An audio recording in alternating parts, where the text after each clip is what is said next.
वन्दे।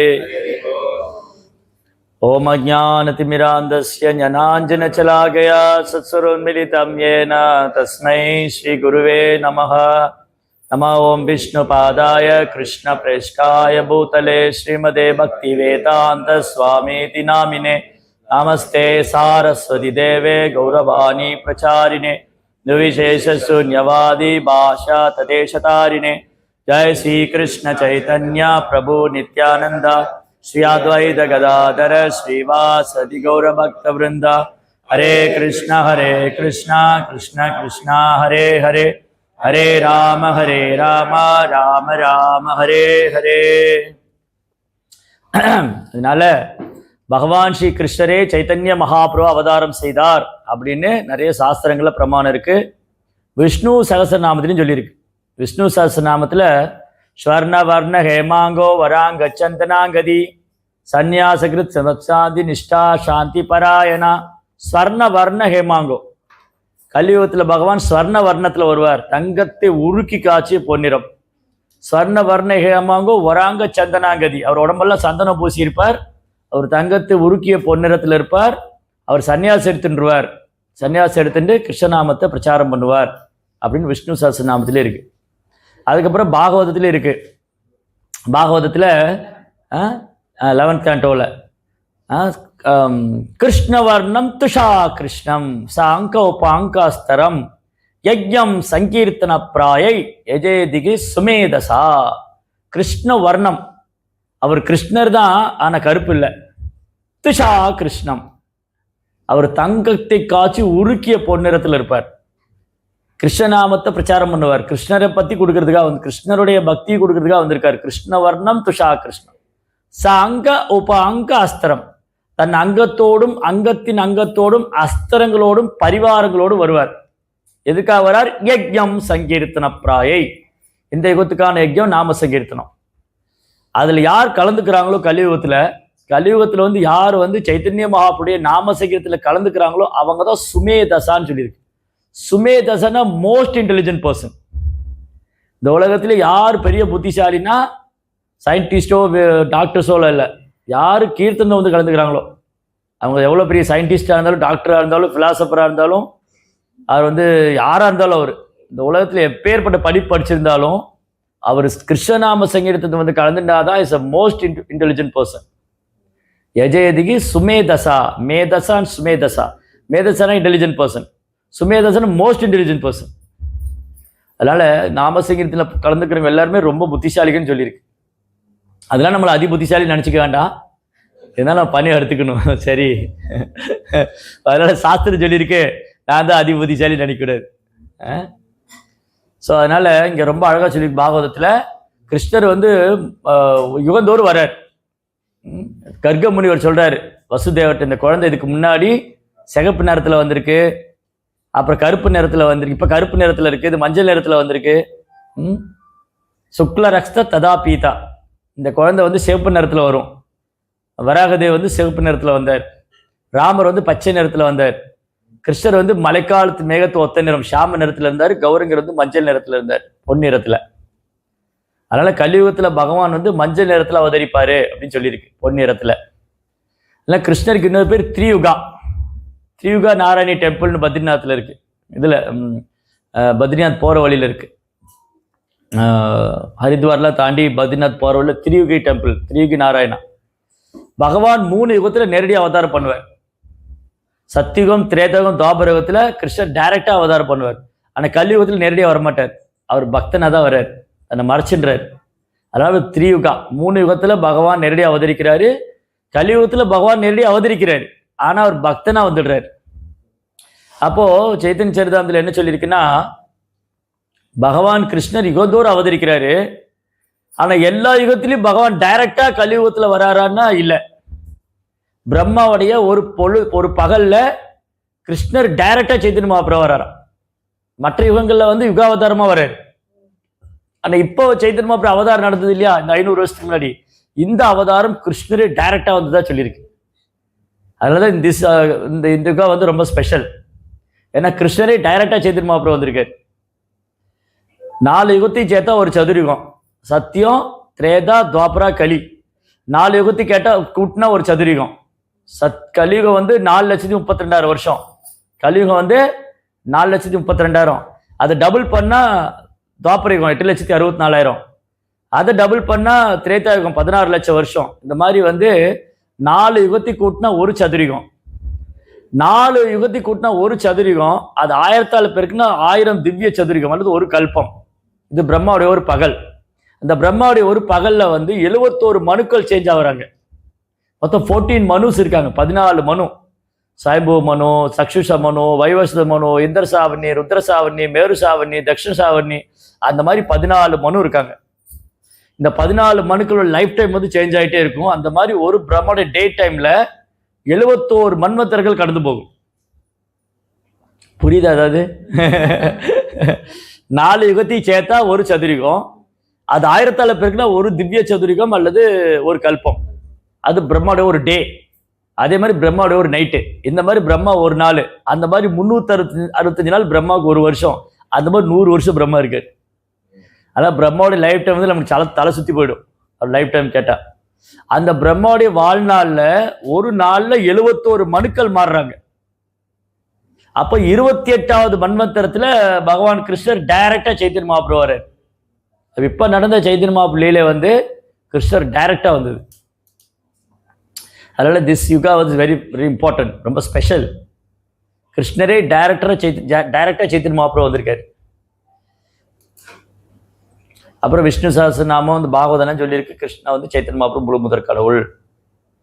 சரி, அப்போ கிருஷ்ணர் தான் சைதன்ய மகாபிரபு வந்தாருன்னா அதுக்கான காரணம் என்ன? அதுக்கு வெளிப்புறமான காரணம் இருக்கு, ரகசியமான காரணம் இருக்கு. 2 காரணம் இருக்கு. சைத்தன்ய சரிதாமிரத்தில் 2 சாப்டர்ல 3வது சாப்டர் 4வது சாப்டர் 4வது சாப்டர் மற்றும் 5வது சாப்டர் 4 and 5 3 மற்றும் 4 3ஆம் அத்தியாயம் 4ஆம் அத்தியாயம். 3ஆம் அத்தியாயம் மகாபிரபு அவதாரத்துக்கான வெளிப்புறமான காரணங்கள்.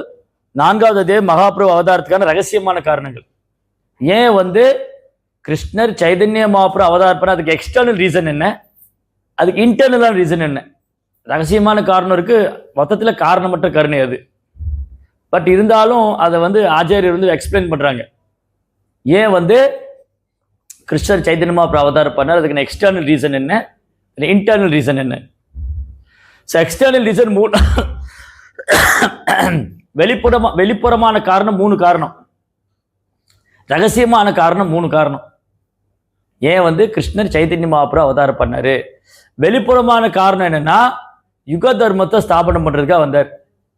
கலியுகத்தோட தர்மம் என்ன? நாம சங்கீர்த்தனம்.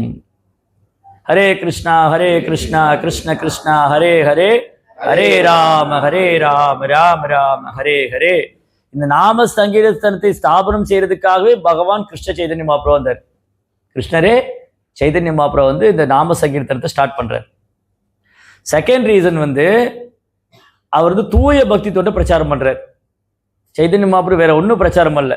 அவருடைய பிரச்சாரம் என்னது? சைதன்ய மகாபிரபு என்ன சொல்லி கொடுத்தாரு? தூய பக்தி தொண்டு தான், பியூர் டிவோஷன், பாகவத தர்மா. 3வது காரணம், பகவான் உள்ள அன்பு வந்து ஒரு விநியோகம் பண்றார். Love of God. கிருஷ்ணன் மேல அன்பு செய்யணும், கிருஷ்ணன் மேல பிரேமம் வரணும் அப்படின்னு சொல்லி அந்த கிருஷ்ண பிரேமத்தை எல்லாருக்கும் கொடுக்குறாரு. இந்த 3 காரணம் வந்து வெளிப்படையான காரணம், எக்ஸ்டர்னல் ரீசன். மகாபிரபுடைய அவதாரத்துடைய வெளிப்புறமான காரணம் என்னென்னது? யுக தர்மத்தை ஸ்தாபனம் செய்கிறார், தூய பக்தி தொண்டை பிரச்சாரம் பண்றார், கிருஷ்ண பிரேமத்தை எல்லாருக்கும் விநியோகிக்கிறார். இது எக்ஸ்டர்னல் ரீசன். அதுக்கப்புறம் ரகசியமான காரணம் இருக்கு. ரகசியமான காரணம் என்னது? அவர் வந்து பார்க்குறாரு, கிருஷ்ணர் கோலோ விருந்தாவனத்தில் கிருஷ்ணர் பார்க்குறாரு.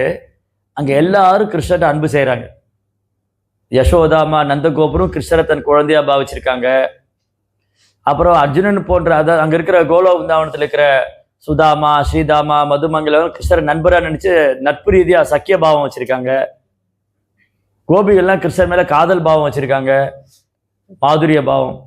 அதுலயும் ஸ்ரீமதி ராதாராணி கிருஷ்ணர் மேல அவ்வளவு அன்பு வச்சிருக்காங்க. ராதாராணிக்கு கிருஷ்ணர் மேல இருக்கிற அன்புக்கு ஈடு இணையே கிடையாது. அவங்கள மிஞ்சிய ஒரு பக்தர் கிடையாது. ராதா ஆராதனா, ஆராதனைங்கிற வார்த்தைக்கு ஆதாரமே ராதை தான். கிருஷ்ணரை வழிபடுறதுனாலே ராதா, ராதாவோட வர்ஷிப் மேல ஒரு வர்ஷிப் கிடையாது. ஸ்ரீமதி ராதாரணியை விட உயர்ந்த பக்தர் கிடையாது, அதுக்கு மேல உயர்ந்த பக்தியே கிடையாது.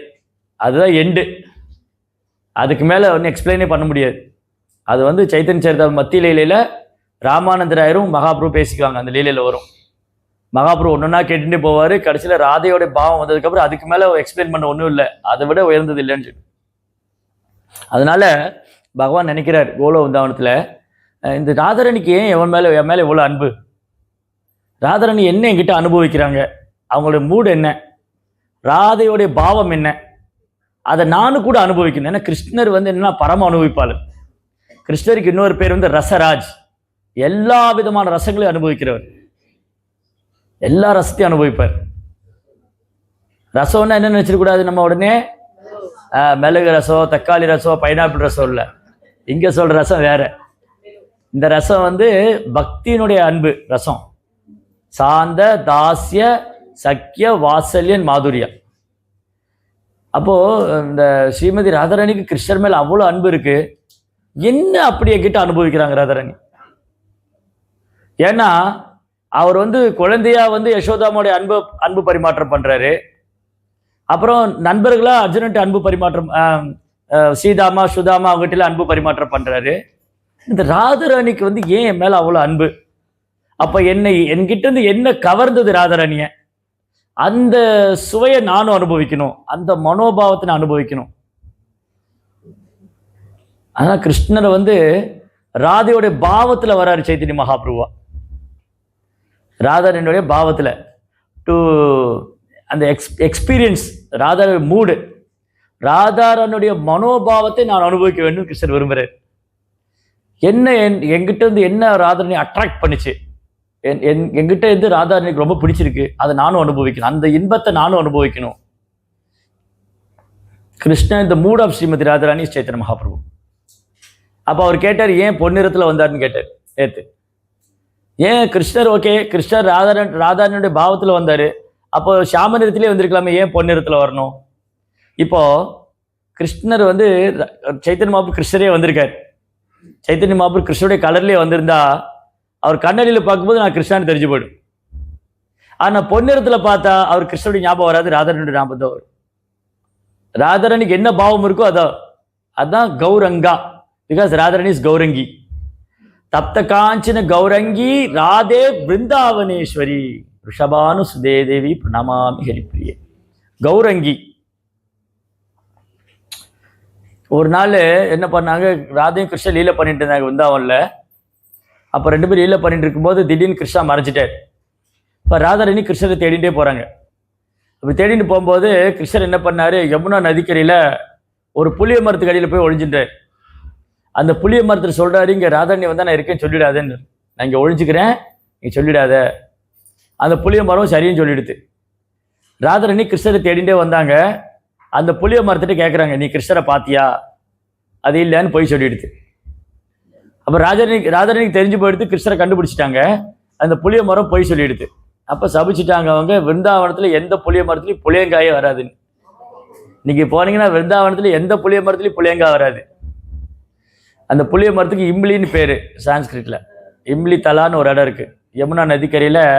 இம்லி தலான்னு ஒரு இடம், அங்கே ஒரு கௌடி மட் வந்து பக்தி சித்தாந்த மரத்தை கட்டியிருக்காரு, ரொம்ப அழகான கோயில் அது. அங்கே வந்து கிருஷ்ணர் உட்காந்துட்டு இருக்காரு. ராதாரணி கிருஷ்ணரை தேடின்னு வந்தா கிருஷ்ணர் வந்து பொன்னிறத்தில் இருக்கார். ராதாரணி கேட்குறாங்க, ஏன்னா தலையில் மயிர்பிழியாக வச்சிருக்காங்க, ஷாமசுந்தரனுடைய அந்த திருபங்க மணி இருக்கு, எல்லாம் இருக்கு, இது என்ன ரூபம்? கிருஷ்ணா கிருஷ்ணா நீங்க வந்து ஷாம கிருஷ்ணன் தானே, ஷாமசுந்தரன் எப்போ கௌரசுந்தரனா நீங்க? ஷாமசுந்தர் எப்படி கௌரசுந்தரா நீங்க? அப்ப கிருஷ்ணர் சொன்னாரு, ஓ ராதாராணி, நான் உன்னை பிரிஞ்சு வந்தேன்னா உன்னை நினைச்சிட்டே இருந்து அப்படியே உன் பாவத்திலே உன் நிறமா மாறிட்டேன்னு. அதான் ஷாமசுந்தர் கௌரசுந்தரானது. அப்புறம் சொல்லுவாரு, நான் கலியுகத்துல இந்த ரூபத்துல தான் அவதரிக்க போறேன். நான் கலியுகத்துல உன்னுடைய பாவத்தை அனுபவிப்பதற்காக, உன்னுடைய பிரேமத்தை அனுபவிப்பதற்காக, உன்னுடைய மனோபாவத்தில் உன் நிறத்தில் நான் அவதரிப்பேன்னு சொன்னார். அதனாலதான் கலியுகத்துல ஷாமசுந்தர கௌரசுந்தரா வந்தார். 500 வருஷத்துக்கு முன்னாடி கிருஷ்ண சைத்தன்ய மகாபிரபு விருந்தாவனம் போறார். விருந்தாவனம் போய் இம்லி தலால உட்காந்துட்டு அவரு கிருஷ்ணரே நடிச்சிட்டு இருந்தாரு. கௌரசுந்தர் ஷாமசுந்தரானார். அங்கே மகாபிரபுடைய நிறம் வந்து கிருஷ்ணரை நினைச்சு நினைச்சு அவருடைய நிறம் வந்து சாம நிறமாக மாறிடுது. அந்த மாதிரி கிருஷ்ணா வந்து தன்னை கண்ட்ரோல் பண்ண முடியாது. ராதாராணி முன்னாடி கிருஷ்ணர் தன்னை மறைச்சிக்க முடியாது. ஒரு நாள் விருந்தாவன்ல இந்த கோபிகள்லாம் கிருஷ்ணரோட லீலை பண்ணிட்டு இருந்தாங்க. அப்போ திடீர்னு கிருஷ்ணர் மறைஞ்சிட்டார். என்ன பண்ணாங்க, விருந்தாவன்ல கோபிகள்லாம் கிருஷ்ணரோடு நடனம் ஆடிட்டு இருக்கும்போது கிருஷ்ணர் திடீர்னு மறைஞ்சிட்டாங்க. அப்போ கிருஷ்ணரை தேடிட்டு போகிறாங்க கோபிகள்லாம், கிருஷ்ணர் எங்கே போனார்னு. அப்போ கிருஷ்ணர் என்ன பண்ணார்னா 4 கரவுல விஷ்ணு ரூபத்தில் வந்தார். அதே கிருஷ்ணர் தான் 4 கரவுல விஷ்ணு ரூபத்தில், பிரஜ விஷ்ணு. இதை பார்த்தோன்னே கோபிகள்லாம் நமஸ்காரம் பண்ணாங்க. ஓ விஷ்ணு பகவானே, நீங்கள் கிருஷ்ணரை பார்த்தீங்களா? ஏன்னா அவங்க கிருஷ்ணர் வந்து ஷாமம் திரிபங்கல் லலிதம், அவர் புல்லாங்குழல் வச்சிருப்பாரு, அவர் உடல்ல 3 வளைவு இருக்கும், அவர் ஆயர்குல சிறுவன், யமுனா நதிக்கல விளையாடுறவர். இவர் விஷ்ணுமூர்த்தியில வந்திருக்காரு. கிருஷ்ணர் சொன்ன இல்லை நான் தான் கிருஷ்ணன், அந்த விஷ்ணு சொல்ற இல்லை நான் தான் கிருஷ்ணன், இல்லை நீங்க கிருஷ்ணா இல்லை, நீங்க வந்து விஷ்ணு, நீங்க எங்க பகவானை நீங்க வந்து பகவான் எங்க கிருஷ்ணரை பார்த்தீங்களா நீங்க அப்படின்னு கேட்டா இவங்களுக்கு வந்து அவர் கிருஷ்ணரை ஏற்றுக்க மாட்டேங்கிறாங்க. அப்புறம் ராதாராணி கிருஷ்ணரை தேடி வந்தாங்க. கிருஷ்ணரால வந்து தன்னுடைய அடையாளத்தை மறைச்சிக்க முடியலையா. ராதாராணி பார்த்துட்டு 4 கை போய் 2 கை எடுத்தவருக்கு. ராதாராணியுடைய அன்பு முன்னாடி கிருஷ்ணா தன்னை மறைச்சிக்க முடியாது. அதான் பிரபுபா சொல்லுவார் கிளாஸ்ல, ராதாராணி முன்னாடி கிருஷ்ணர் வந்தா கிருஷ்ணருடைய அளவு கூடுமா, கிருஷ்ணர் முன்னாடி ராதாராணி வரும்போது ராதையோட அளவு கூடும், 2 பேருக்கு போட்டி நடக்குமா. இவங்க அவரை பார்க்கும்போது இவங்க அளவு கூடும், இவங்களை பார்க்கும்போது அவருக்கு அப்படியே காம்படிஷன் எட்டர்னலாக நடந்துட்டு இருக்கணும். அந்த மாதிரி ராதா கிருஷ்ணனுடைய அந்த பியூட்டி, அழகு, அன்பு, அந்த மூடு வந்து ராதாராணி வந்து எந்த அளவு கிருஷ்ணர் மேல அன்பு வச்சிருக்காங்க அதே பாவத்தை எடுத்துட்டு வர. ராதா பாவ சுவலிதா ரூபவசம் என்ன சொல்ற, ராதாரனுடைய பாவத்தை ஏத்துண்டு கிருஷ்ணர் வர. அதனால ராதாரனுடைய நிறத்தையும் ஏத்துட்டாரு. ஏன்னா நான் ஷாம நிறத்துல இருந்து எனக்கு ஞாபகம் வந்து நான் கிருஷ்ணனு. கிருஷ்ணருக்கு வந்து சைதன்ய மகாபுரம் வரும்போது அவர் ஷாம நிறத்துல இருந்தா அவரை பார்க்கும்போது நான் கிருஷ்ணன் ஞாபகம் வந்துடும். இதே கௌரக நிறத்துல இருந்தா அவருக்கு ராதையோட ஞாபகம் தான் இருக்கும். நான் வந்து கிருஷ்ணன்ல நான் ராதையோட பாவத்துல வந்திருக்கேன். தட் இஸ் த ரீசன் வந்து ஆச்சாரியர் சொல்றாங்க மகாபிரபு பொன் நிறத்துல வந்தாரு. டேஸ்ட் த ரசா மெலோ.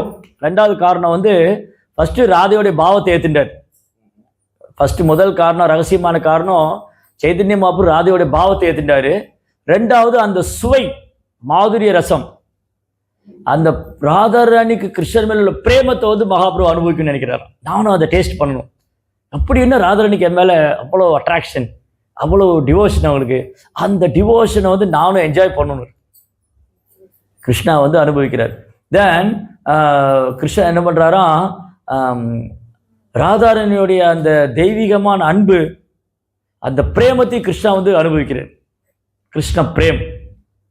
அதுதான் மகாபிரபு வந்து தன்னுடைய இறுதி காலங்கள்ல, மகாபிரபு வந்து மொத்தம் 48 வருஷம் இந்த பூமியில இருந்தார். அதுல முதல் 24 வருஷம் அவர் வந்து பால்ய லீலை, நிமாய பண்டிதர் லீலை, சங்கீத லீலை எல்லாம் பண்ணார். கடைசி 18 வருஷம் மகாபிரபு ஜெகநாத்பூர்ல தங்கிட்டு அவர் எப்பவுமே கிருஷ்ணருடைய பாவத்திலே இருக்கார், சரி ராதையோட பாவத்திலே இருக்கார். இப்ப பிரபு கேட்டாங்க, ஏன் கிருஷ்ணர் வந்து ஏன் சைதன்ய மகாபிரபு ஜெகநாத்பூரில் இருக்கணும், அவர் விருந்தாவன்ல போகணும்? ஏன்னா ராதாராணியுடைய பாவம் வந்து விருந்தாவனம். ராதாராணி வந்து ஒரு அடி விருந்தாவனத்துட்டு வெளியில வர மாட்டாங்க. ஈவன் கிருஷ்ணர் கூட ஒரு அடி விருந்தாவனத்துட்டு வெளியில வர்றதில்லை. ராதாவும் கிருஷ்ணாவும் நித்தியமா விருந்தாவன லீலை பண்றாங்க. அவங்க விருந்தாவனத்துட்டு ஒரு அடி வெளியே வர்றதில்லை. விருந்தாதேவியும் விருந்தாவனத்துட்டு வெளியே வர மாட்டாங்க. நீங்க பாருங்க, முகலாயர் படையெடுப்பின் போது எல்லா விக்கிரமும் விருந்தாவனத்துட்டு போயிடுது. ஆனா விருந்தாதேவி போகவே இல்லை. விருந்தாதேவி விருந்தா குண்டிலேயே ஒழிஞ்சிருந்தாங்க.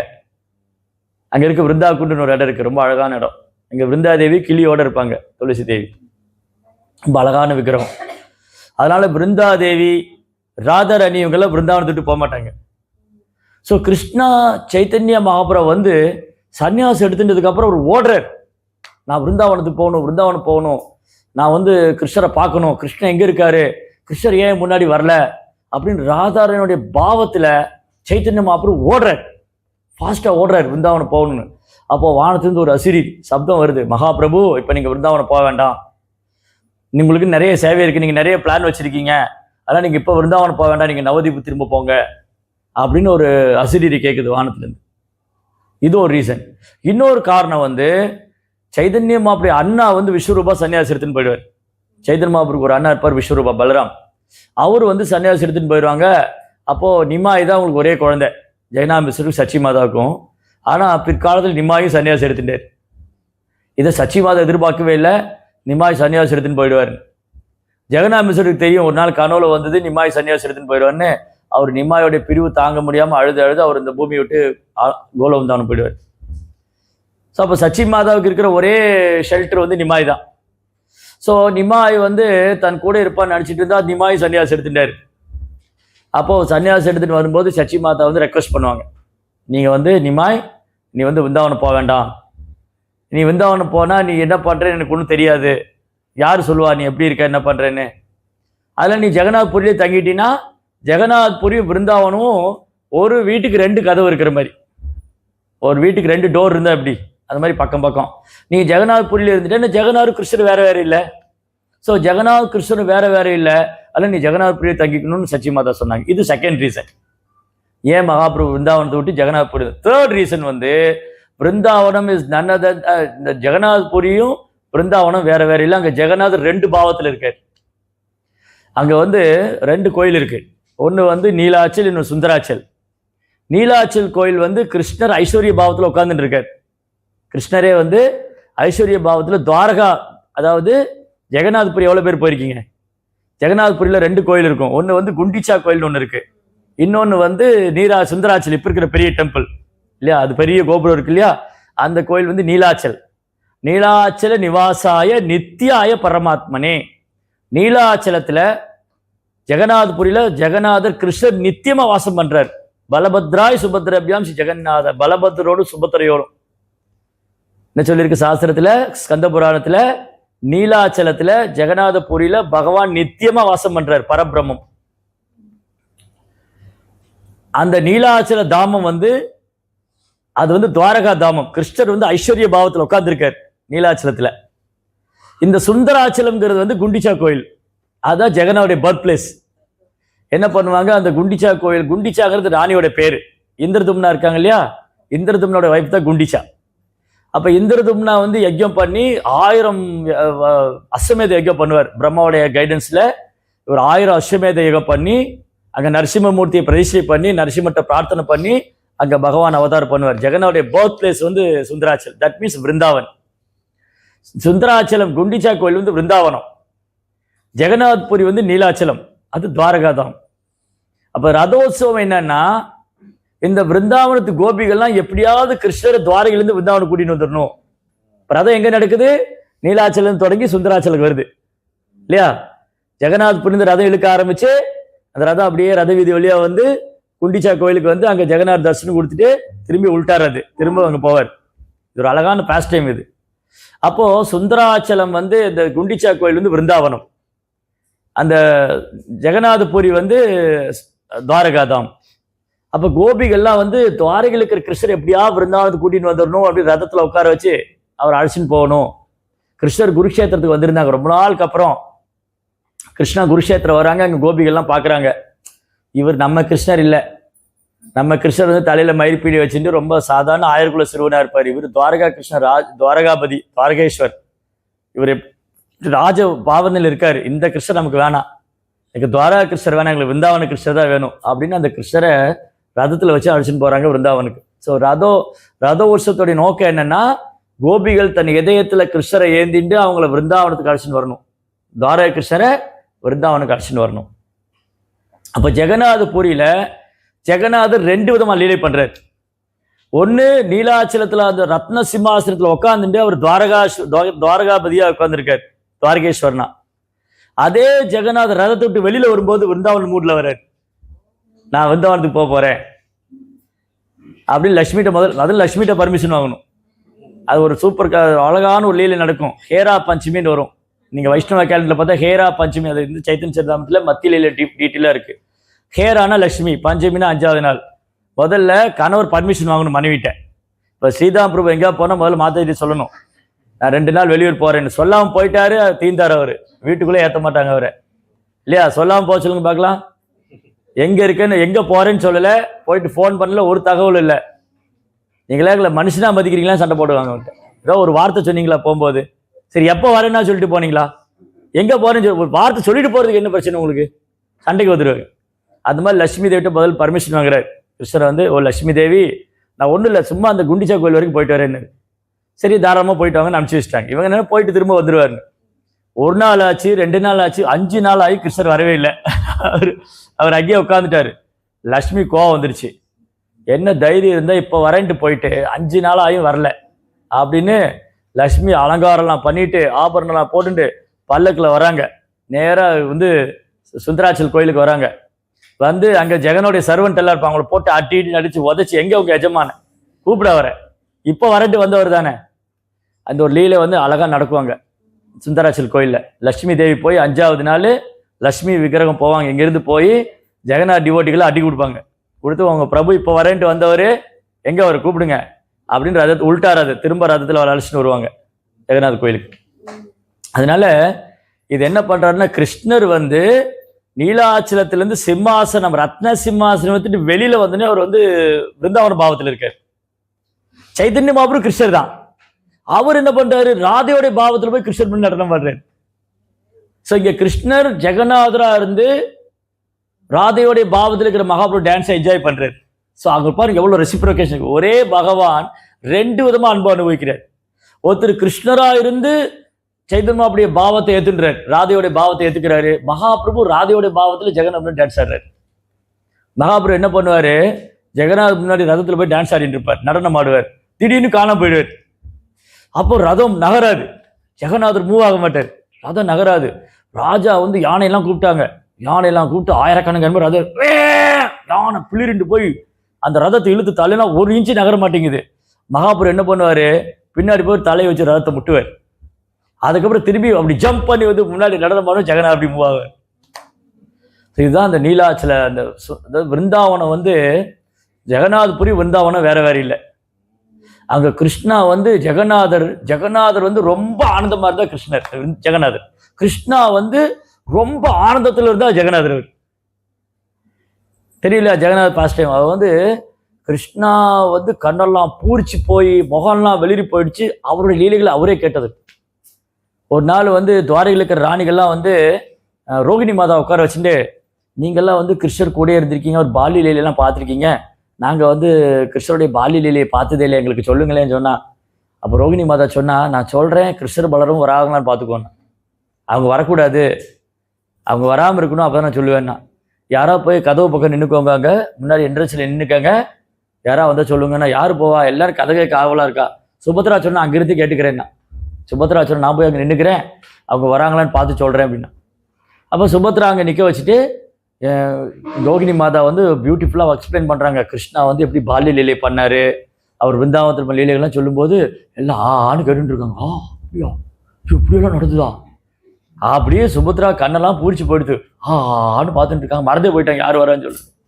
அப்படி கதையில் மயங்கி போய் தன்னையே மறந்து போயிட்டாங்க சுபத்ரா. அப்போ ஜெகநாத் கிருஷ்ணர் பலராமர் வந்துட்டாங்க, அவங்க கேட்டுட்டு இருக்காங்க அவங்க பால்ய லீலை. அந்த கிருஷ்ணருடைய லீலைகள் கிருஷ்ணரே கவரக்கூடியதுன்னா ஆக்கர்ஷீதி கிருஷ்ணா, கிருஷ்ணருடைய லீலைகள் அவரே கவரக்கூடியது. அவர் அப்படியே பிரமிச்சு போய் கண்ணெல்லாம் பெருசாகி முகம்லாம் பெருசாகி ஆன்னு பார்த்துட்டு இருக்காரு. அப்போ நாரதர் வந்துட்டாரு. என்ன அற்புத தரிசனம் இது, இதுக்கு முன்னாடி பார்த்ததே இல்லையேன்னார். இதே மாதிரி நீங்கள் தரிசனம் கொடுக்கணும்னாரு. அப்போ நான் பகவான் சொன்னார், நான் கலியுகத்தில் இப்படி தான் இருக்க போறேன் பூரியில். ஸோ அதனால கிருஷ்ணர் ரொம்ப ஆனந்தத்தில் எக்ஸ்ட்ரீம் லெவலில் இருந்தால் ஜெகநாத். அந்த லீலையில் அவர் ஜெகநாதர் வந்து விருந்தாவன லீலையை கேட்டு அப்படி எக்ஸ்டேசியில் இருக்காரு. பகவான் சைத்தன்யர் ராதாரனுடைய பாவத்தில் வந்து நடனமாறு. அப்போ என்ன இருக்கும், எக்ஸ்டேசி டபுள் மடங்கு அதிகமாகும். இதுதான் அந்த அன்பு பரிமாற்றங்கிறது. பகவானுக்கும் பக்தனுக்குள்ள அன்பு பரிமாற்றம், அதை கிருஷ்ணரை என்ஜாய் பண்றாரு. அந்த பாவத்தை மகாபிரபு அனுபவிக்கிறார்.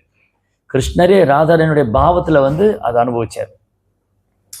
ஸோ எப்படி எங்கள் ஜெகநாத்புரியில் பகவான் சைத்தன்ய மகாபிரபு ஜெகநாதரை பார்க்கும்போது எப்படி ராதாராணி கிருஷ்ணரை பார்த்தா என்ன ஒரு அன்பு வருமோ அந்த பிரேமத்தை வெளிப்படுத்துறார். 18 வருஷம் மகாபிரபு ஜெகநாத்புரியில் தங்கிட்டு அவர் கிருஷ்ணருக்கு ராதாராணி எப்படி கிருஷ்ணர் மேலே அன்பு செய்வாரோ அந்த அந்த மாதிரிய பாவம் சில நேரம் அது அந்திலீலையில் இருக்கு. அந்திலீலையில் வந்து சைதன்ய மகாபிரபு சில நேரம் தன்னை மறந்துடுவார். அந்த பிரேமத்தில் பகவான் வந்து இந்த தன்னுடைய இறுதி காலத்தில் அந்த ஃபைனல் 6 இயர்ஸ் இந்த பூமி விட்டு மறையிறதுக்கு முன்னாடி சைதன்ய மகாபிரபு வந்து கிருஷ்ணரே நினச்சி அழுவார். சரி அழுவார், சரி சிரிப்பார். இந்த உடம்புல ஜாயிண்ட் எல்லாம் கழட்டு போயிடும், ஜாயிண்ட் எல்லாம் தனித்தனியாக வந்துடும். சில நேரம் இந்த ஜாயிண்ட் எல்லாம் அப்படி உள்ளே போயிடும், அப்படியே கூர்ம மாதிரி ஒரு கூர்ம ஆமை மாதிரி ஆயிடுவார். அவரை வீட்டில் வச்சு பூட்டி வச்சா அது வெளியில் வந்துடுவார் உடச்சிட்டு. சம்டைம் உள்ள இருந்து கிருஷ்ணா கிருஷ்ணான்னு கதறி அழுவார். அந்த மாதிரி பக்தியினுடைய பரவச நிலையை வெளிப்படுத்தினார். அஷ்ட சாத்விக பாவா இஸ் ஹைலி எலிவேட்டட் ஸ்டேஜ், ரொம்ப உயர்ந்த நிலை. அஷ்ட சாத்விக 8 விதமான மாற்றங்கள் ஏற்படும் அந்த பக்தருடைய உடல்ல. கிருஷ்ணரை பற்றி பேசும்போதோ கேட்கும்போதோ கண்ணுல இருந்து அப்படி தாரையாக கண்ணீர் வடியும். உடம்பெல்லாம் அப்படி இந்த ஜாயிண்ட் எல்லாம் கழுண்டு போயிடும். அப்புறம் அப்படி உடம்பெல்லாம் மயிர் குத்திட்டு நிற்கும், அப்படியே நாவெல்லாம் தழுதலுக்கும், அப்படி மயங்கி உழுதுருவாங்க. அப்படி உடம்பெல்லாம் வெளி நிறம் மாறிடும். இந்த மாதிரி 8 விதமான பாவங்கள் ஏற்படும் சைத்தன்யா அப்படி உடல்ல. அவர் ராதாரனுடைய பாவத்தை ஏற்றுண்டு இந்த பக்தியினுடைய பாவ நிலைகளை அனுபவிக்கிறார். இதுதான் இன்டர்னல் ரகசியமான காரணம் ஏன் கிருஷ்ணா வந்து சைத்தன்ய மகாபிரபு வந்தார். இது பகவானை என்ஜாய் பண்ற இந்த taste mellow. So 3 external reason, 3 internal reason. 3 வெளிப்புறமான காரணம் என்னது? அவர் யுக தர்மத்தை ஸ்தாபனை பண்ண வந்தாரு, அவர் தூய பக்தியை பிரச்சாரம் பண்ணாரு, அதுக்கப்புறம் அவர் அந்த பிரேம பக்தியை டிஸ்ட்ரிபியூட் பண்ணார். சரி, இன்டர்னல் ரீசன் வந்து அவர் ராதையோட பாவத்தை ஏத்துட்டாரு, அப்புறம் அந்த தூய அந்த ரசத்தை அனுபவிக்கிறார், மாதிரி ரசம் அனுபவிக்கிறாரு, அப்புறம் அந்த பிரேமத்தை அவர் என்ஜாய் பண்றாரு. Internal reason. ஸோ என்ன ஆகுதுன்னா, கிருஷ்ணா இந்த பூமியில வரும்போது 2 ரோல் பண்ணார். ஒன்று வந்து வாசுதேவ் கிருஷ்ணா, இன்னொன்று விருந்தாவன் கிருஷ்ணா. நீங்க பாருங்க, வாசுதேவ் கிருஷ்ணா வந்து வெப்பன் யூஸ் பண்ணுவார். அசுரங்களை கொல்லும்போது, நரகாசுரனை கொல்லும்போது சுதர்சன் யூஸ் பண்ணாரு, பவுண்டரகனை கொல்லும்போது சுதர்சன் யூஸ் பண்ணாரு இல்லையா? சிறப்பு சாரங்கம் எடுத்திருக்காரு, சாரங்கபாணி. கிருஷ்ணாவுடைய வில்லு வந்து சாரங்கம். சில நேரம் கிருஷ்ணா வந்து அசுரனோட சண்டை போடும்போது வாசுதேவ் கிருஷ்ணா இருக்கும்போது அவர் வெப்பன் யூஸ் பண்ணுவார். பட் விருந்தாவன கிருஷ்ணா வந்து அது வெப்பன் யூஸ் பண்ண மாட்டார். நீங்க விருந்தாவனில் எங்கேயுமே கிருஷ்ணர் வெப்பன் யூஸ் பண்ணி பாதுக்க முடியாது, ஆயுதங்களே பயன்படுத்தல. ஏன்னா அவர் விருந்தாவனத்தில் ஒரு குழந்தைய போல இருக்கார். அப்போ இந்த மாயா சக்தி இருக்கு இல்லையா, சாஸ்திர ஆச்சாரியர் என்ன சொல்றாங்க, மாயா சக்தியோட வேலையை கிருஷ்ணரை மறக்க வைக்கிறதா. அப்போ கிருஷ்ணர் 2 விதமா மறந்துருக்கலாம். ஒன்று யோகமாயினாலும் கிருஷ்ணரை மறக்கலாம், இன்னொன்று மகாமாயினாலும் கிருஷ்ணரை மறக்கலாம். யோகமாயினால கிருஷ்ணரை மறக்கும் போது கிருஷ்ணர் மேல அன்பு அதிகரிக்கும். இப்போ விருந்தாவனத்தில் இருக்கிறவங்க எல்லாம் கிருஷ்ணரை மறந்துருக்காங்க, அவருக்கு பகவான் தெரியாது. விருந்தாவனத்தில் இருக்கிற அவங்க முன்னாடி லீலை நடக்கும். கிருஷ்ணர் வந்து அவங்க முன்னாடி கோவர்த்தன் குறையா பிடிச்சிட்டு இருக்காரு, முழுமுதற் கடவுள் அவரு. இந்த கோபர்கள்லாம் ஆச்சரியமா பாக்குறாங்க, இவர் என்ன இந்த குழந்தை 6 வயசு குழந்தை இப்படிப்பட்ட மலையை பிடிச்சி நிக்குதுன்னா கொஞ்சம் கூட சந்தேகம் வராது. என்ன நமக்கெல்லாம் சந்தேகம் வராது, இந்த ஒரு சின்ன குழந்தை பெரிய சக்தி, இந்த குழந்தை சாதாரண குழந்தை இல்லை போல இருக்கு. ஏன் அவங்களுக்கு சந்தேகம் வரல? அவங்களுக்குள்ள பேசிக்கிறாங்க. அன்னைக்கே கர்கமுனி சொன்னாரு, இந்த குழந்தை வந்து நாராயணால் ஆசீர்வதிக்கப்பட்ட குழந்தை, இது அமானுஷமான சக்திகளை வெளிப்படுத்தும், அதனால நாராயணத்தை இந்த குழந்தைக்கு சக்தி கொடுத்துருக்காரு, அப்படிதான் பேசிக்கிறாங்க. அப்ப கூட கிருஷ்ணர் பகவானை ஏத்துக்க மாட்டாங்க. ஏன்னா யோகமாய் மறைக்குது. யசோதா கண்ணு முன்னாடியே கிருஷ்ணர் அண்ட சராசரங்களை அவர் வாயில காமிக்கிறார் இல்லையா? பிரம்மாண்ட காட்னு ஒரு இடம் இருக்கு விருந்தாவன்ல. பிரம்மாண்ட காட்னா படித்துறை. பிரம்மாண்ட காட்னா பிரம்மாண்டங்களை யசோதாமாவுக்கு காட்டி அருளிய படித்துறை. அங்க யசோதாமா கிருஷ்ணர் வாயில எண்ணற்ற பிரம்மாண்டங்களை பார்க்கிறாரு. அந்த பிரம்மாண்டத்துல எண்ணற்ற ஜீவன்கள், மலைகள், தேவர்கள், சமுத்திரங்கள், கிரகங்கள்லாம் பார்த்து அந்த கிரகத்துக்குள்ள ஒரு பூலோகம், அந்த பூலோகத்துல ஒரு கிருஷ்ணர், அந்த கிருஷ்ணரோட வாயில பிரம்மாண்டம், அந்த கிருஷ்ணருடைய வாய்க்குள்ள ஒரு பூலோகம், இப்படியே போயிட்டே இருக்குள்ள.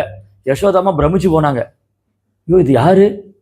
இந்த குழந்தை ஏதாவது தேவதையா இருக்குமோ, அல்ல நாராயணன் குழந்தையா வந்துட்டாரோ? அப்புறம் கிருஷ்ணர் என்ன பண்ணார், யோகமா எல்லாரும் மறைச்சிட்டார்.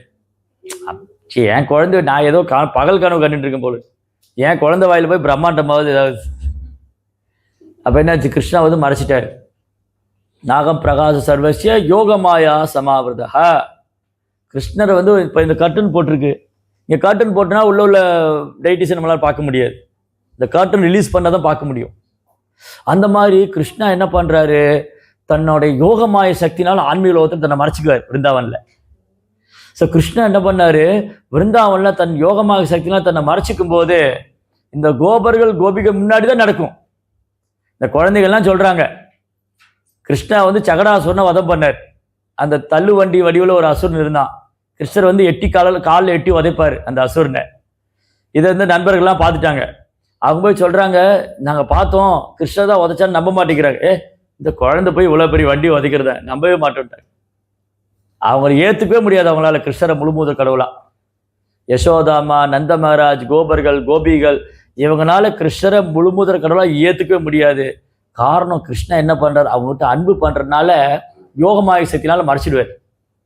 அவங்க முன்னாடியே நடக்கும் எல்லா லீலையும். பூதனா வதம் பண்ணது, திருநாவர்தன் தூக்கின் போனது, அப்புறம் இந்த சகடாசுரன் வதம் பண்ணது, கோவர்தன் மலையை கொடையா பிடிச்சது, காளிங்கல் மேல நர்த்தனை பண்ணது, இதெல்லாம் அவங்க பாக்குறாங்க.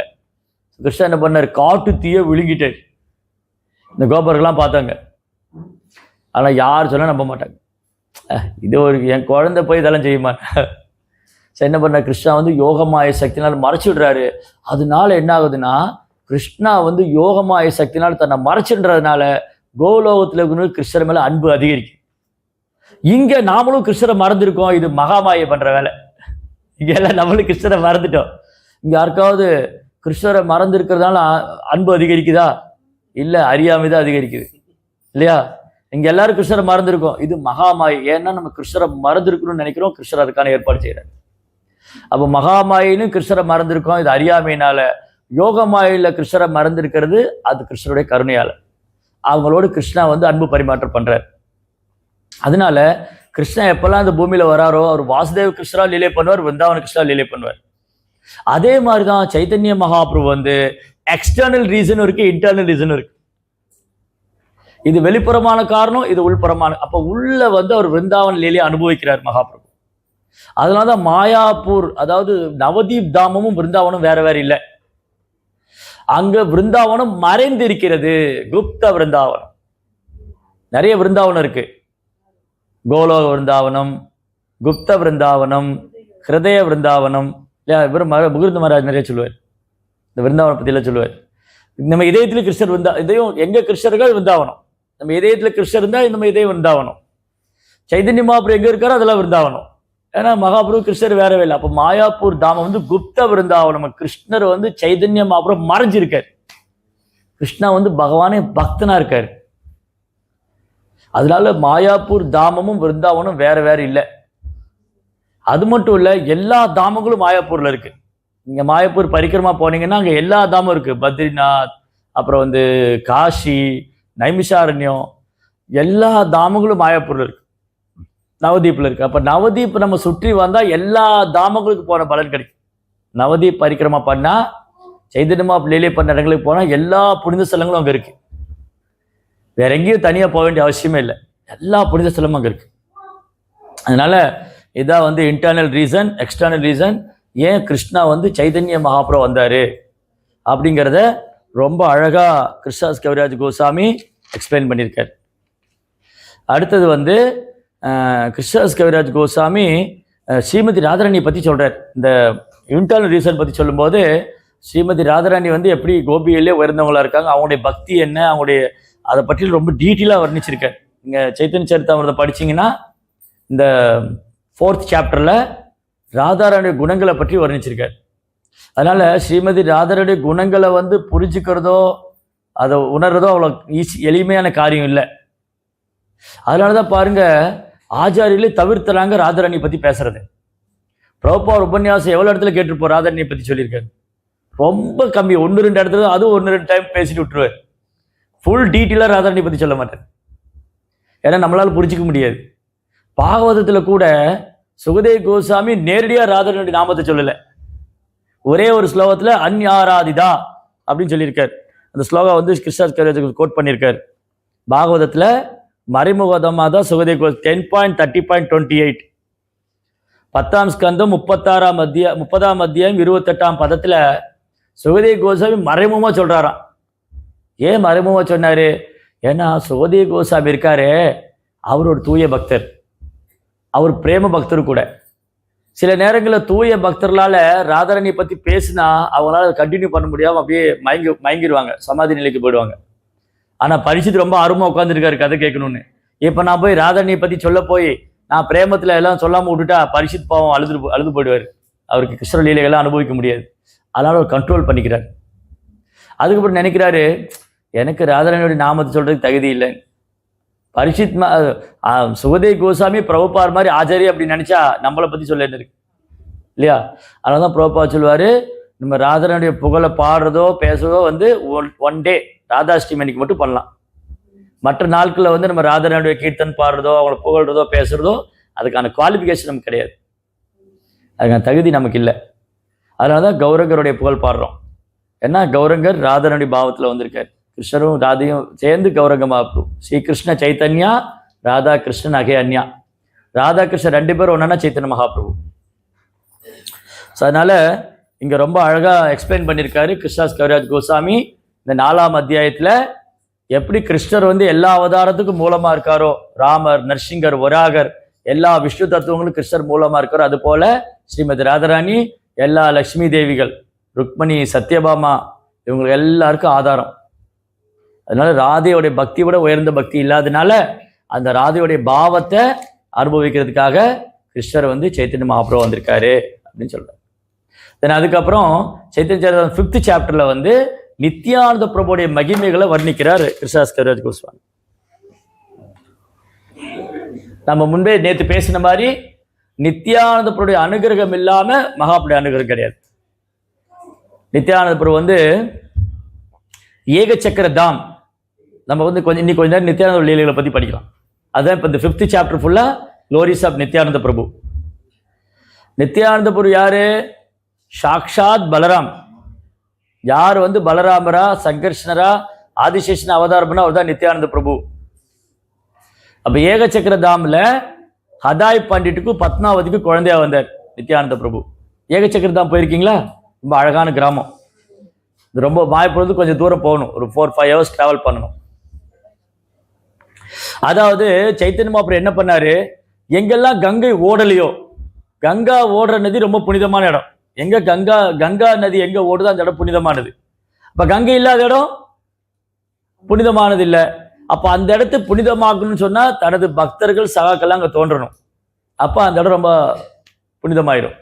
அப்போ ஏகச்சக்கர தாம வந்து ராதா தேஷ், அங்க வந்து பகவான் நித்யானந்தர் தோன்றினார். ஹதாய் பண்டிதருக்கும் பத்மாவதிக்கு குழந்தையா வந்தார். அப்படி ஒரு அழகு அந்த குழந்தை. அப்படியே பௌர்ணமி நிலவு மாதிரி இருப்பார், பியூர் ஒயிட் பௌர்ணமி நிலவு. அந்த குழந்தைய பார்த்தா யாருக்குனாலும் வந்து அந்த குழந்தை மேல அன்பு செய்யணும்னு தோணும். ஏகச்சக்கர தாமில் ஒவ்வொருத்தரும் அன்னைக்கு சந்தோஷமா இருக்காங்க. அந்த குழந்தை பிறந்த அன்னைக்கு அங்க எல்லாருக்கும் ரொம்ப சந்தோஷம். அந்த கிராமத்தில் இருக்கிற எல்லா மக்களும் அப்படி ஆனந்தத்துல பரவசத்தை அனுபவிக்கிறாங்க. அந்த குழந்தை தோன்றிய அட்மாஸ்பியர், அந்த நட்சத்திரங்கள்லாம் ரொம்ப ஆஸ்பீஷியஸ். அந்த மாதிரி மங்களமான ஒரு நாள்ல, மங்களமான ஒரு சூழ்நிலையில திரையோதசி அன்னைக்கு நித்யானந்தர் இங்க வந்து பூமியில வந்தார். குழந்தையிலிருந்தே நித்தாய்க்கு வந்து குழந்தையிலேருந்தே வேற எதுலையும் ஆர்வம் கிடையாது. எப்பவுமே கிருஷ்ணருடைய லீலைகளை ஸ்மரணம் பண்ணிட்டே இருப்பார். அப்புறம் என்ன பண்ணுவார், நித்தாய் வந்து தன் ஃப்ரெண்ட்ஸ் எல்லாம் கூட்டிட்டு வந்து டிராமா பண்ணுவார், நிறைய டிராமா பண்ணுவார். அந்த டிராமாவில் வந்து நரசிம்ம லீலை, வாமன லீலை, பரசுராம லீலை, எல்லா லீலையும் பண்ணுவார், ராமலீலையெல்லாம். ஸோ இப்படி நித்யானந்தா வந்து என்ன பண்ணுவார், தன் ஃப்ரெண்ட்ஸ் எல்லாம் கூட்டுண்டு நான் வந்து நீங்கள் மேலே என்ன பாஸ்ட் டைம் பண்ண போகிறேன்னா, நீங்கள் தேவர்கள்லாம் போய் பிரம்மாட்ட ப்ரேயர் பண்ண போகிறாங்க, இந்த பூமியில் பாரம் அதிகமாயிடுச்சு, நீங்கள் வந்து கிருஷ்ணர் இந்த பூமியில் அவதரிக்கணும் அப்படின்னு பிரம்மாவுடைய தலைமையில் எல்லா தேவரும் போய் ப்ரேயர் பண்ணுவாங்க. இந்த ட்ராமா வந்து நித்யானந்தர் ஆர்கனைஸ் பண்ணுவார். அதுக்கப்புறம் வந்து கிருஷ்ணர் இந்த பூமியில் அவதரிக்கிறது, தேவர்கள்லாம் பிரார்த்தனை பண்ணுது, அப்புறம் பூதனா வதம் பண்ணுது, இது மாதிரி எல்லா லீலைகளும் வந்து பண்ணுவாங்க. அப்புறம் வாமனமூர்த்தி அவதாரம் பண்ணுது. நித்யானந்த பிரபு வாமன லீலை அவதாரம் போட்டு ட்ரெஸ் போட்டுருவார், அந்த கேரக்டர் எடுத்துருவார். அது மாதிரி ஒரு லீலை பண்ணுவாங்க. ஒரு நாள் ராம லீலை பண்ணாங்க, ராம அவதாரத்தை ட்ராமா பண்ணாங்க. அப்போ என்ன ஆயிடுச்சுன்னா, நித்யானந்த பிரபு லக்ஷ்மணோட ரோல் பண்ணார். நித்யானந்த பிரபு வந்து லக்ஷ்மணோட ரோல் பண்ணார் ராமலீலையில். அப்போ என்ன கதை என்ன நடந்துட்டு இருக்குன்னா, ஸ்டோரியில வந்து லக்ஷ்மணா வந்து என்ன வருவாங்க, ராம் லக்ஷ்மண் 2 பேரும் அந்த நாகபாசனால தாக்கப்பட்டு மயக்கம் அடைச்சிருவாங்க. அப்போ ஹனுமான் போய் சஞ்சீவி மலை எடுத்துன்னு வரணும். ஹனுமான் வந்து சஞ்சீவி மலை எடுத்துன்னு வந்து அவர் ஜாம்பவான் வந்து மூலிகையெல்லாம் வச்சு அவங்கள வந்து திரும்பி உயிர் கொண்டு வருவார். இதுதான் அந்த பாஸ்ட் டைம் நடக்கிறது. சரி, என்ன நடந்தது, அன்னைக்கு ட்ராமா போட்டுட்டு இருந்தாங்க. இந்த ட்ராமாவில் வந்து நித்யானந்தர் லக்ஷ்மணன் ஆக்ட் பண்ணுறாரு. ஆக்ட் பண்ண உடனே என்ன ஆயிடுச்சு, லக்ஷ்மணா வந்து அந்த நாகபாசனால் தாக்கப்பட்டு மயங்கி விழுந்துட்டார். இப்போ என்னாச்சு, இந்த ஸ்கிரிப்டில் வந்து அடுத்து என்ன நடக்கும் இந்த பாய்ஸ் எல்லாம் மறந்து போயிட்டாங்க. நித்யானந்த பிரபு எந்திரிக்க மாட்டேங்கிறார், அப்படியே படுத்திருக்காரு, பேச்சு மூச்சே இல்லை. ஐயோ என்னடா அது, இவங்களெல்லாம் ஒன்றும் புரியல, என்னடா அது, லக்ஷ்மணா எந்திரிக்கணுமே, லக்ஷ்மணா எந்திரிக்கணும், அடுத்த ஸ்கிரிப்ட் அடுத்த அடுத்த டைலாக் போகணும். ஆனால் அவர் அப்படியே பேச்சு மூச்சு இல்லாமல் இருக்காரு. இவங்களுக்கு ஒன்றும் புரியல, அப்படியே ட்ராமா வந்து ஸ்டக்காக அப்படி நிற்கிது. அப்புறம் ஒரு பையன் ஓடி வந்தா, டே உனக்கு ஞாபகம் இருக்கா நித்தாய் என்ன சொன்னான்னு? நித்தாய் சொன்னா இந்த மாதிரி அவர் மயக்கம் போட்டு விழுந்திருப்பாரு, நான் போய் ஹனுமான் வந்து சஞ்சீவ் மலை தூக்கின்னு வரணும்ல. அந்த ஹனுமான் வேஷம் போட்ட பையன் மறந்து போயிட்டான், என்ன செய்யணும், அவன் இப்படி முடிச்சுட்டு இருக்கான். டேய் நீ சஞ்சீவ் மலை எடுத்துன்னு போடா, அப்பதான் நித்தா எந்திரிப்பான்னார். அப்புறம் பாருங்க, அந்த அந்த பாஸ்ட் டைம்ல அப்படியே லைச்சு போடுவார். நித்யானந்த லக்ஷ்மணா வைட்டார், அப்படியே மயக்கம் விழுந்துட்டார், எந்திரிக்கவே இல்லை. அப்புறம் இந்த பையன் போய் சஞ்சீவ் மலை எடுத்துன்னு போனா அவர் மூலிகைலாம் போடுறது, நித்தா எந்திரிச்சு உட்காந்துட்டார். நித்யானந்த பிரபுக்கு இதெல்லாம் பார்த்துட்டு இருக்கிறவங்க கேட்குறாங்க, நித்தாய் உனக்கு யார் சொல்லி கொடுத்தா அதெல்லாம்? ஏன்னா இந்த குழந்தைக்கு யாரோ சொல்லி கொடுக்கணும்ல, குழந்தைன்னா யாராவது இது ராமாயணம் இது மகாபாரதம்னு சொல்லி கொடுக்கணும். உனக்கு யார் இதெல்லாம் சொல்லி கொடுத்தான்னு கேட்டா நித்தாய் சொல்லி இதெல்லாம் என்னுடைய கதைகள்னு சொன்னார். It's all my own past time. So அந்த மாதிரி நித்யானந்த பிரபு வந்து அப்படி பியூட்டிஃபுல்லாக ட்ராமா பண்ணிட்டு கிருஷ்ணரே நினச்சிட்டு அந்த லீலைகள்லாம் பண்ணிட்டு இருந்தார். அப்போ ஒரு நாள் வந்து ஒரு சாது வந்து ஏகச்சக்கர தாம் வந்தார். அவர் ஹதாய் பண்டிதர் வீட்டுக்கு வந்தோடனே ஹதாய் பண்டிதர் இந்த சாது வரவேற்று உட்கார வச்சு பிரசாதெல்லாம் கொடுத்துட்டு, நான் உங்களுக்கு எதாவது சேவை பண்ணுமா, அவங்களுக்கு என்ன வேணும் கேளுங்கோ, நான் செய்கிறேன்னு. நான் வந்து ஒரு சன்னியாசி, நான் நிறைய இடங்களில் வந்து ட்ராவல் பண்ணுறேன், எனக்கு வந்து ஒரு பிரம்மச்சாரி அசிஸ்டண்ட் வேணும், என்னுடைய தண்டம் எடுத்துக்கிறதுக்கு, என் வாட்டர் பாட்டில் எடுத்துன்னு போகிறதுக்கு எனக்கு ஒரு சாது வேணும், ஒரு சர்வெண்ட் வேணும், உங்கள் பையனை கூட அனுப்பிச்சுட்றீங்களான்னு. உங்கள் பையனை என் கூட அனுப்பிச்சுட்றீங்களா? அவ்வளோதான், ஹதாய் பண்டிட் இதையுமே உடஞ்சி போயிடுது. ஏன்னா ஹதாய் பண்டிதுடைய ஆத்மா வந்து நித்யானந்த பிரபு சோல். ஹதாய் பண்டிதர் மட்டும் இல்லை, ஏகச்சக்கராதாமில் இருக்கிற ஒவ்வொருத்தருக்கும் நித்தாய் தான் லைஃப் அண்ட் சோல்.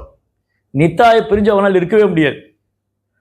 பத்மாவதியும் அவர் ஹதாய் பண்டிதர் அழறார், ஓ நீங்கள் என்ன வேணாலும் கேளுங்க, நாங்கள் கொடுக்குறோம், என் குழந்தைய நித்தாயை மட்டும் கேட்காதீங்க. இது எப்படி நடந்தது? தசரதர்கிட்ட போய் கேட்பார் விஸ்வாமித்திரர், ராம வந்து என் கூட அனுப்புங்க. தசரதர் சொல்லுவார், உங்களுக்கு என்ன வேணாலும் கேளுங்க தரேன், இந்த அந்த காட்டில் வந்து நான் ஒட்டுமொத்த அயோத்தியா சேனையை அனுப்பிச்சி வைக்கிறேன், நானே பஸ்ஸில் வரேன், ஆனால் ராம மட்டும் கேட்காத, சின்ன குழந்தை, அவனுக்கு இன்னும் வில்லு கூட பிடிக்க தெரியல அப்படின்னு, ராமனை மட்டும் கேட்காதீங்க ஒன்று.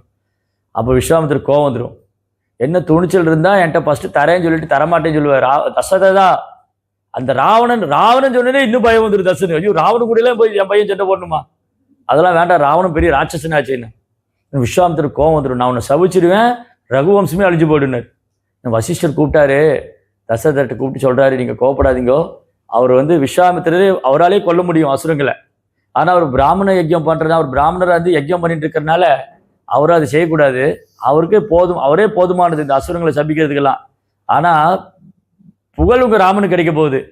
அது மட்டும் இல்லை, விஸ்வாமித்திரர் கூட அனுப்பி அவர் நிறைய வித்தையெல்லாம் கற்றுக் கொடுத்துருவாருன்னு, இல்லை நன்மை தான் நடக்கும், சந்தோஷமாக அனுப்பிச்சி வைங்கன்னு. அப்புறம் தான் சமாதானம் ஆயிண்டு அப்புறம் ராமர் அனுப்பிச்சி வச்சார். அந்த மாதிரி ஹதாய் பண்டிதர் வந்து நித்தாயை கேட்டால் அவருக்கு மனசே வரல குழந்தைய அனுப்புறதுக்கு. நித்தாயை கூப்பிட்டா அவர் ரெடியாக நிற்கிறார் போகிறதுக்கு.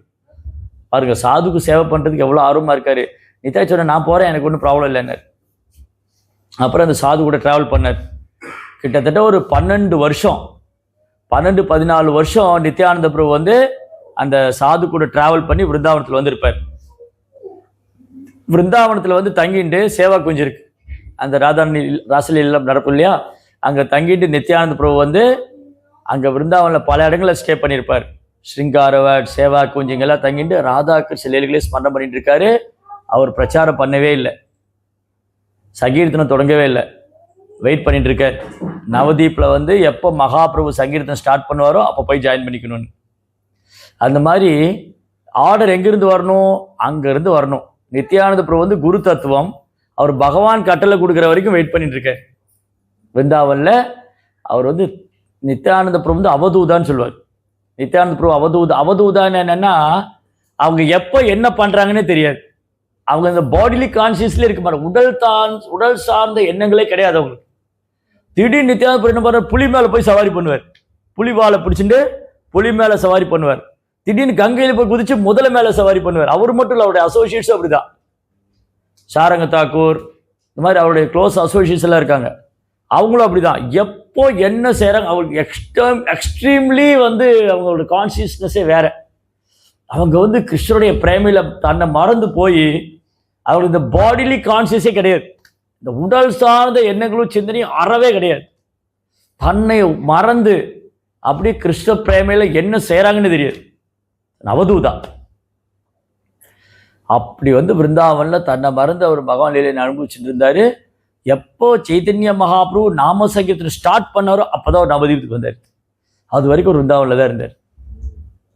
ஸோ இப்படி நித்யானந்த பிரபு அவர் வந்து நவதீப்ல இருந்து பகவான் லீலைகளை ஸ்மரணம் பண்ணிட்டு அவர் எப்போ சைதன்ய மகாபிரபு ஸ்டார்ட் பண்ணுவாரு அது வரைக்கும் வெயிட் பண்ணிட்டு இருந்தார்.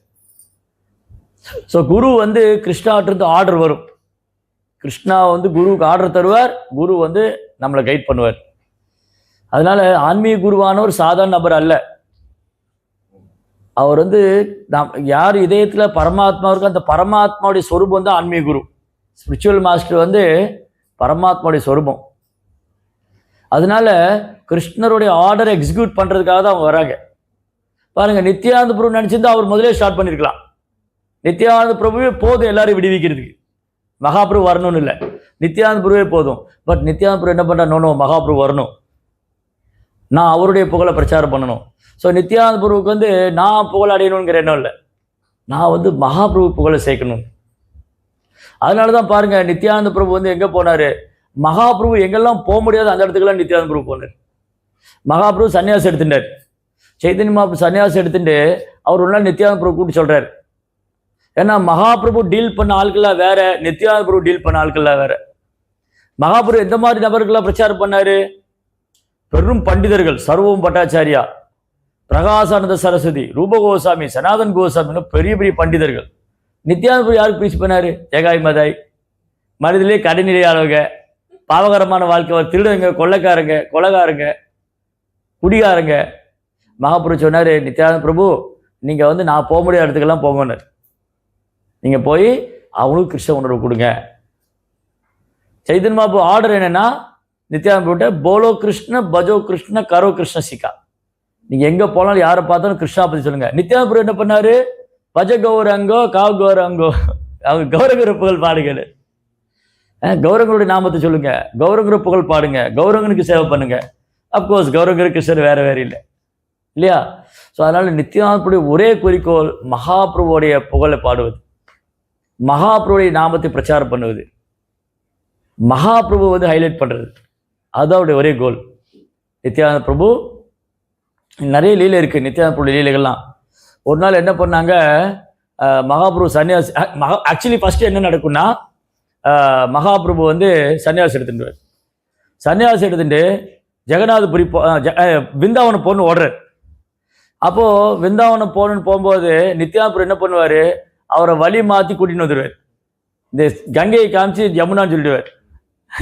நித்யானந்த பிரபு என்ன பண்ணுவாரு, கங்கையை காமிச்சு யமுனான்னு சொல்லிட்டு அவர் திரும்பி சாந்திப்பூர் கூட்டின்னு வந்துடுவார். சாந்திப்பூர்ல மகாபிரபு என்ன நினைச்சாரு, அந்த கங்கையை பார்த்தோன்னு யமுனை நினைச்சு அதில் குதிச்சிடுவார். ஏன்னா கிருஷ்ணாவுக்கு வந்து யமுனா ரொம்ப பிடிக்கும். மகாபிரபுக்கு வந்து யமுனா நதி கேட்டோடனே நித்யானந்த பிரபு வந்து இது யமுனைன்னு சொன்னோடனே, ஓ கிருஷ்ண லீலை பண்ணாடாச்சு, அதில் குதிச்சிட்டார் உள்ள. யமுனையில் குதிச்சு அவர் வந்து இப்படி சட்டையெல்லாம் தோத்தியெல்லாம் நினைச்சு போயிடுது. எதிர்த்த மாதிரி பார்த்தா அத்வைத ஆச்சாரியர் போட்ல வர்றாரு, ஒரு செட்டு ட்ரெஸ்ஸோட வர்றாரு. கிருஷ்ணர் சைதன்ய மகாபிரபு, அத்வைத பிரபு நீங்க எப்போ விந்தாவனம் வந்தீங்கன்னு கேட்டார். அத்வைத பிரபு பார்த்து, நீங்க சாந்திப்பூர்ல இருந்தீங்க, அத்வைத பிரபு நீங்க எப்போ விந்தாவனம் வந்தீங்க? அப்ப அத்வைத பிரபு சொல்றாரு, மகாபிரபு நீங்க வந்து விந்தாவனம் இல்லை, நீங்க நான் சாந்திப்பூர்ல இருக்கீங்க. ஓ இந்த நித்யானந்த பிரபு என்னை ஏமாத்திட்டாரு, நித்யானந்த பிரபு வந்து என்னை ஏமாத்திட்டாரு, நான் விருந்தாவனம் போறேன், என்னை வந்து கங்கை யமுனைன்னு சொல்லி கூட்டின்னு வந்துட்டாரு. அப்போ வந்து அத்வைத பிரபு சொல்வார், இல்ல இல்ல நித்யானந்த பிரபுங்களை ஏமாத்தல, இந்த கங்கை யமுனை வேற வேற இல்லைன்னு.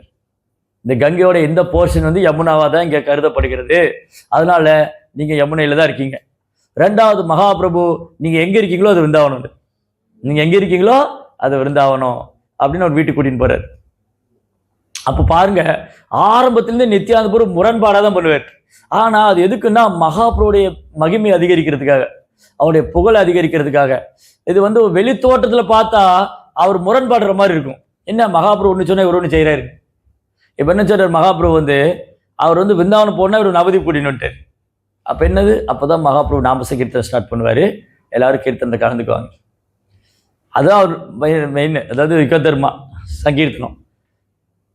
சரி, அப்புறம் என்ன பண்ண நித்யானந்த பிரபு வந்து ஒரு நாள் மகாபிரபு ஜெகநாத்புரி போயிட்டு இருக்கார். அவர் சன்னியாச தண்டை வச்சிருப்பார். மகாபிரபு வந்து என்ன பண்ணார், சன்னியாச தண்டை வச்சுருந்தார். அவர் கங்கையில் குளிக்க போனார். அப்போ நித்யானந்த பிரபுட்டு இந்த தண்டத்தை வச்சுக்கோங்க, நான் போய் கங்கையில் குளிச்சுட்டு வரேன்னு. இவர் பார்த்தாரு, இவருக்கு எதுக்கு தண்டம்? மகாபிரபு வந்து முழுமுதற் கடவுள், அவரே தண்டை வச்சுட்டு இருக்கணும்னு 3 பீஸாக உடச்சி போட்டுருவார். அது ஒரு தண்டமாக இருக்கும். அப்போது சன்னியாசத்தில் வந்து வைஷ்ணவ சன்னியாசி இருக்காங்க, மாயாவாதி சன்னியாசி இருக்காங்க. மாயாவாத சன்னியாசி வந்து ஏக தண்டம், அவங்க ஒரு தண்டம் தான் வச்சுருப்பாங்க. அதோட மீனிங் என்னென்னா நானும் கடவுளும் ஒன்று. அதாவது மாயாவாத ஸ்கூலில் என்னென்னா, மாயாவாதிகள் வந்து சன்னியாசி எடுத்துக்கிட்டாலே தங்களை வந்து நாராயணன் நினச்சிக்குவாங்க. எனக்கு நாராயணன் ஆயிட்டேன், தண்டகரண மாத்திரேன நர நாரணோ பவேத். மாயாவாதிகளை பொறுத்த வரைக்கும் சன்னியாசி எடுத்துட்டாலே அவர் நாராயணர் ஆயிட்டார்னு அர்த்தம். ஆனால் வைஷ்ணவ சன்னியாசி எப்படி, அது திரிதண்டி சன்னியாசி. அவங்க சன்னியாசி தண்டத்தில் 3 குச்சி இருக்கும். காயா வாச்சா மனசா, உடலால் வார்த்தையால் மனதால் பகவானுக்கு சேவை பண்ணுவாங்க. அப்போ மகாபிரபு வந்து நியாயப்படி பார்த்தா முதல்ல மகாபிரபு பகவான், அவர் சன்னியாசி தண்டை வச்சுக்க வேண்டியதில்லை. அப்படியே தண்டை வச்சுட்டு 3 பீஸில் தண்டை வச்சுக்கணும். இவர் ஒரு 3 பீஸாக உடச்சிடுவார். உடச்சிட்டு கங்கையில் போட்டுருவார். கங்கையில் போட்டுட்டு பேசாமல் இருக்கார். மகாபிரபு குளிச்சுட்டு வந்துட்டு கொஞ்சம் தூரம் நடக்கிறாரு. அப்புறம் தண்டை ஞாபகம் வந்தது. நித்யானந்த பிரபு என் தண்டம் கொடுங்கன்னு கேட்டார். என்னுடைய தண்டை கொடுங்க கேட்டால், அப்போ நித்யானந்த பிரபு சொன்னார், மகாபிரபு நீங்கள் கீர்த்தனை கிருஷ்ணருடைய நினைவில் கீர்த்தனை பாடி ரொம்ப பரவசத்தில் நடன மாதிரி என் மேலே விழுந்தீங்க, நான் தண்டத்து மேலே விழுந்த தண்டை உடச்சி போச்சுன்னு. நீங்கள் வந்து கீர்த்தனை பாடி என் மேலே விழுந்துட்டீங்களா, நான் தண்டத்து மேலே விழுந்து உங்கள் தண்டை உடச்சி போச்சுன்னு. இது உள்ளுக்குள்ளே வந்து மகாபிரபு சந்தோஷமாக இருந்தது. ஏன்னா நித்யானந்த பிரபு வந்து மகாபிரபு மேலே உள்ள அன்புனால அவளை முழுமுதற் கடவுள்னு இந்த உலகத்துக்கு காமிக்கிறார். ஆனால் வெளிப்புறத்தில் மகாபிரபு கோச்சிட்டார். இந்த நித்யானந்த பிரபு எப்போ என்ன பண்ணுறாரு தெரியல, அதெல்லாம் நீங்கள் என் கூட வராதிங்க, நீங்கள்லாம் முன்னாடி பிருந்தாவை பூரி போயிடுங்க, நான் உங்க கூட வரமாட்டேன், அப்போ நீங்கள் முன்னாடி போங்க. அப்போ நித்யானந்த பிரபு சொன்ன, இல்லை மகாபிரபு நீங்கள் முன்னாடி போங்க, நாங்கள் பின்னாடி வரோன்னு. அப்புறம் மகாபிரபு கோச்சிண்டு வெளிப்புறத்தில் கோச்சிண்டாரு. ஆனால் உள்ளுக்குள்ள ரொம்ப சந்தோஷம். நித்யானந்த பிரபு வந்து மகாபிரபு முழுமுதற் கடவுளை ஸ்தாபனம் பண்ணுறார். வெளிப்புறத்தில் மகாபிரபு கோச்சிண்டார். ஏன்னா அவர் பகவானே பக்தனுடைய ரூபத்தில் இருக்கார். அந்த மாதிரி நித்யானந்த பிரபு என்ன பண்ணுவார், சில நேரம் முரண்படுற மாதிரி இருக்கும். மகாபிரபுடைய செயல்களுக்கும் நித்யானந்தருடைய செயலுக்கும் கொஞ்சம் முரண்பாடு இருக்கிற மாதிரி இருக்கும். ஆனால் மீனிங் என்னன்னா, மகாபிரபு பரமபுருஷோத்தமனான முழுமுதற் கடவுள். சைத்தன்ய மகாபிரபு கிருஷ்ணர் தான். அவர் ஒரு சன்னியாசி கிடையாது, அவர் தண்டம் வச்சுக்க வேண்டிய அவசியம் கிடையாது, அவர் முழுமுதற் கடவுள் அப்படின்னு எஸ்டாப்ளிஷ் பண்ணுறார், ஸ்தாபனம் பண்ணுறார். இந்த மாதிரி தான் சைத்தன்ய மகாபிரபு ஜெகநாத்புரி போய் சேர்ந்தார். அதுக்கப்புறம் அங்கே நிறைய அவருடைய இந்த ஜெகநாதரை பார்த்து உன்னதமான அன்பை வெளிப்படுத்துவார். ஸோ இந்த மாதிரி நிறைய லீலைகள்லாம் நடக்கும். அப்போ நித்யானந்தபுருடைய ஒரே நோக்கம், இந்த 6ஆம் அத்தியாயத்தில் நித்யானந்தபுடைய மகிமையை பற்றி சொல்லும்போது அவர் சொல்றார், நித்யானந்தபுடைய ஒரே குறிக்கோள், பலராமனுடைய ஒரே குறிக்கோள், லக்ஷ்மணுடைய ஒரே குறிக்கோள் கிருஷ்ணரை சந்தோஷப்படுத்துறது தான். கிருஷ்ணரை சந்தோஷப்படுத்தணும். அவர் வந்து பலராமரா வந்தால் கிருஷ்ணரை சந்தோஷப்படுத்தணும், லக்ஷ்மணா வந்தால் ராமரை சந்தோஷப்படுத்தணும், நித்யானந்தரா வந்தால் மகாபிரபு சந்தோஷப்படுத்தணும். அப்போ அவருடைய ஒரே குறிக்கோள் பகவானுக்கு சேவை பண்றதுதான். அப்போ ஒருவர் சேவையை ஏற்றுக்கொள்ளும் பகவான், இன்னொருத்தர் சேவையை செய்யும் பகவான். அப்போ அடுத்த கேள்வி வந்து, பகவானுக்கு சேவை பண்ணுவாரு. என்னங்க இது வேடிக்கையா இருக்கு.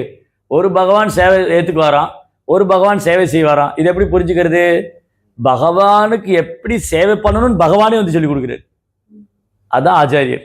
அத்வைத ஆச்சாரியர் பற்றி படிக்கலாம். ஸோ இந்த மாதிரி நித்யானந்த பிரபு பகவான் எப்படி சந்தோஷப்படுத்தணும், அவருக்கு எப்படி சேவை பண்ணணும், அவர் எப்படி சரணாகதி பண்ணியிருக்கணும்னு காமிச்சு கொடுக்குறாரு. நித்யானந்த பிரபுக்கு, ஸ்ரீல பிரபுபாதுக்கு. ஓகே, இப்போ